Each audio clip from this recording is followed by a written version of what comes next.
10 साल मार्केटिंग में काम करने के बाद आई हैव रियलाइज्ड कि ऐसे 10 मार्केटिंग एसेट्स होते हैं जिनके बिना you can not actually scale और ग्रो योर बिजनेस। और ये मार्केटिंग के एसेट्स डिफरेंट स्टेज पे डिफरेंट टच पॉइंट्स पे चाहिए होते हैं जब आप क्लाइंट्स के साथ एंगेज कर रहे होते हैं, चाहे वो इनबाउंड प्रोसेस हो या आउटबाउंड प्रोसेस हो। सो उसमें पहला स्टेप जो होता है, उसमें जो पहला एसेट होता है वो होती है website. I mean website is the first thing your client would look forward for. अगर वो किसी इवेंट, किसी एग्जीबिशन, किसी कैंपेन में आपको अगर देखते हैं, किसी एड कैंपेन में देखते हैं, आपको किसी के बारे में से किसी से सुना होता है, रेफरल से सुना होता है, so the first thing they are going to do is go on Google और any other search engine and type your name and they will be expecting कि आपकी वेबसाइट हो। वेबसाइट होने से कमांड और अथॉरिटी बनती है। They get to know about your services and where are you from contact us page, and they can actually, if they are interested, वहीं के वहीं वो लीड्स भी डाल सकते हैं अगर आपकी वेबसाइट सही से ऑप्टिमाइज्ड है तो।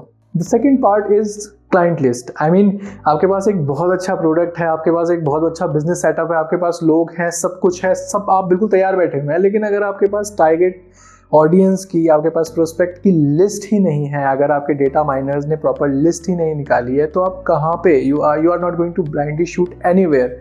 आपको एक लिस्ट की जरूरत होती है। You need to have a client list. So this is also a great and very important marketing asset. इसको बीडी में फॉल करता है, लेकिन हाँ है तो ये एसेट ही। आप चाहे आगे आने वाले 3 साल में कोई वो उस लिस्ट का यूज करने वाले हैं, लेकिन आप उसको बना के रख लेते हैं। सो this is what a marketing asset is in terms of client list. The next one is brochures. I mean brochures, कोई भी क्लाइंट आपसे पहली बार मिलने के बाद वो सबसे पहले आपसे एक्सपेक्ट करता है कि you are going to give a brief about your product, service and company, and that brief is usually known as brochure. आपके कंपनी का एक मेन ब्रोशर होना चाहिए, आपकी कंपनी का एक सब ब्रोशर होना चाहिए, और उसके अंदर डिटेल्ड आउट होना चाहिए who you are, what you do and what is your unique selling proposition. अगर आपके पास एक अच्छा ब्रोशर नहीं है, अगर आपकी टीम ने एक अच्छा ब्रोशर जिसके अंदर सही मैसेज कम्युनिकेट नहीं कर रखा है, then you are going to falter on the first point of contact जब आपका क्लाइंट के साथ होता है after generating lead. So this is very important to have a good brochure, and if you have subsidiaries, उन subsidiaries का brochure, और अगर आपके पास सब services हैं तो उन सब services का brochure.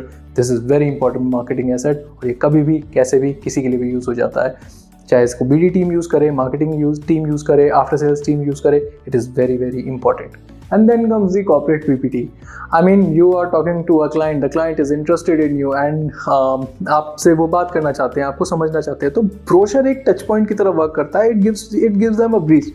वो जान जाते हैं कि अच्छा तुम्हारे पास कुछ ऐसा है जो हमें चाहिए। लेकिन when it comes to corporate PPT के जरिए वो एक्चुअली में ये देख सकते हैं, आपके कंपनी के अंदर के प्रोसेसेस को समझ सकते हैं, उन सर्विसेज की जो ऑफरिंग्स है, आपकी जो कैपेबिलिटीज़ हैं, उसको they would be able too much more actually gauge it much more, और ये देख सकते हैं कि वो उनकी रिक्वायरमेंट के साथ अलाइन होती है कि नहीं होती है। So it is very important to have a corporate PPT, and a corporate PPT should be very well made, क्योंकि वो इंश्योर करती है कि आपकी जो वार्म लीड है, जो आपसे अभी इस टाइम पे कम्युनिकेट कर रही है और आपके साथ वो मीटिंग फिक्स कर चुकी है, वो कॉर्पोरेट पीपीटी के थ्रू वो उस सेल्स पिच को एक्सेप्ट करती है, and then it can create a possibility of conversion. So having a corporate PPT is very important, and having a good corporate PPT is quintessential.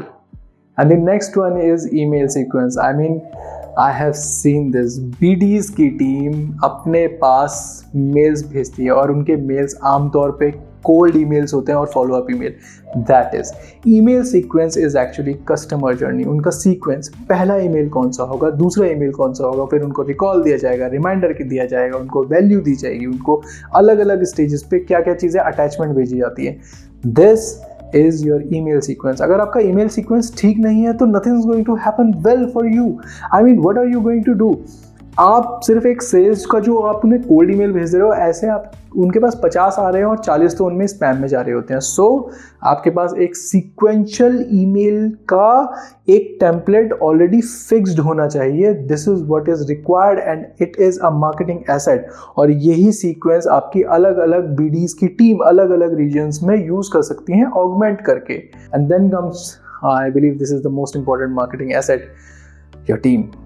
बिना team के आप करोगे क्या, करवाओगे किससे, एजेंसी को हायर करोगे, एजेंसी में तो कौन लोग बैठते हैं, वो भी तो लोग ही हैं, आप उनको टीम फॉर हायर ही तो कर रहे हो। कंटेंट की टीम, डिजिटल मार्केटिंग की टीम, ग्राफिक्स की टीम, बीडी की team, after sales team, pre sales team, marketing के फंक्शन के, मार्केट रिसर्च की टीम, जितने भी फंक्शंस हैं सब फंक्शंस के लोग, चाहे एक एक हो चाहे 10-10 हो, it doesn't matter, but that team is going to build what you want to do for your business। अगर आप अपने बिजनेस को ग्रो करना चाहते हो तो आपको स्केल करवाने की कैपेबिलिटी रखने वाले लोगों की ज़रूरत है, and for that you need a good team. Okay, the next one is actually something जो कि बहुत बड़ी ऑर्गेनाइजेशन यूज़ करती हैं। कुछ अपने आप को प्रोपोगेट करती हैं, वो अपने वेबसाइट पर रखती हैं, और कुछ अपने पास ही रखती हैं और वो सिर्फ क्लाइंट के साथ शेयर करती हैं, and this marketing asset is known as case studies. I mean, आप किसी भी चीज़ को केस स्टडी आजकल लोग बोल देते हैं, बट केस स्टडी का एक्चुअली में ये होता है कि व्हाट काइंड ऑफ चैलेंजेस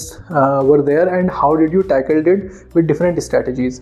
ये केस स्टडी एक मार्केटिंग एसेट होती है, और ये एक्चुअली में एक दर्पण होती है आपके काम करने के तरीके का।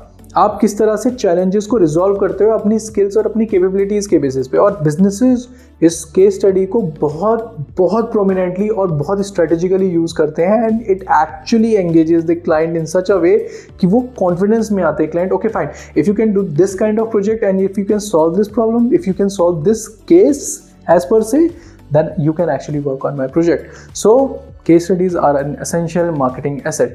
Okay, then comes some of the small attachments, small documents, and which are one pager, your capability statement, आपके छोटे छोटे 2 pages, bifold, some of the newsletter के अंदर जो आप लगा के भेज देते हो छोटे मोटे creatives, talking about polls and all.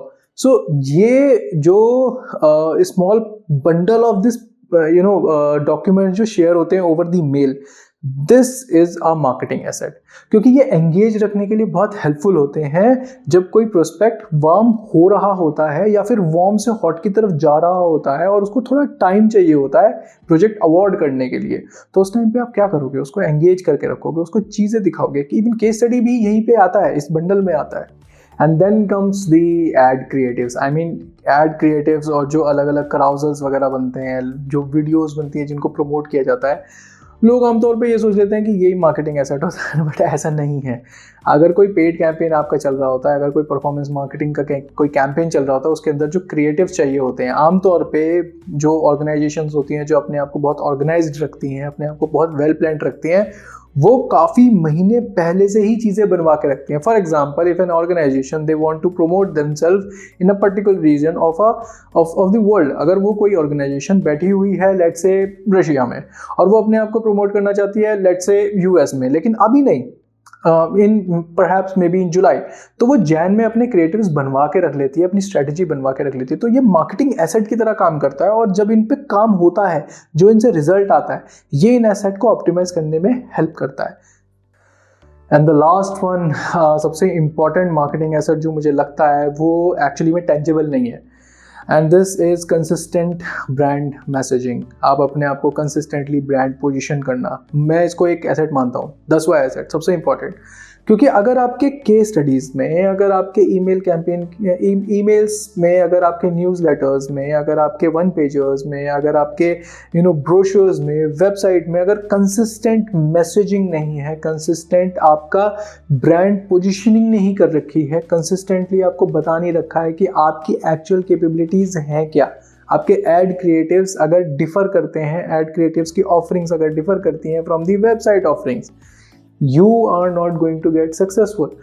So that is why your brand positioning, एक ऐसा person जो कि strategically ensure करे कि आपकी brand positioning each and every asset में same है, this is very important, and it is this methodology of creating uniformity in brand messaging and positioning, आपका मैसेज सेम होना चाहिए, ये एक अपने आप में एसेट होता है। So I do believe this is the last asset, and these 10 assets जितने भी मैंने आपको बताए हैं, इन एसेट्स के ज़रिए कोई भी अपने बिजनेस को अलग अलग स्टेज पे स्केल कर सकता है, और ये एसेट्स अलग अलग चीज़ों में, अलग अलग टच पॉइंट्स में काम आते हैं।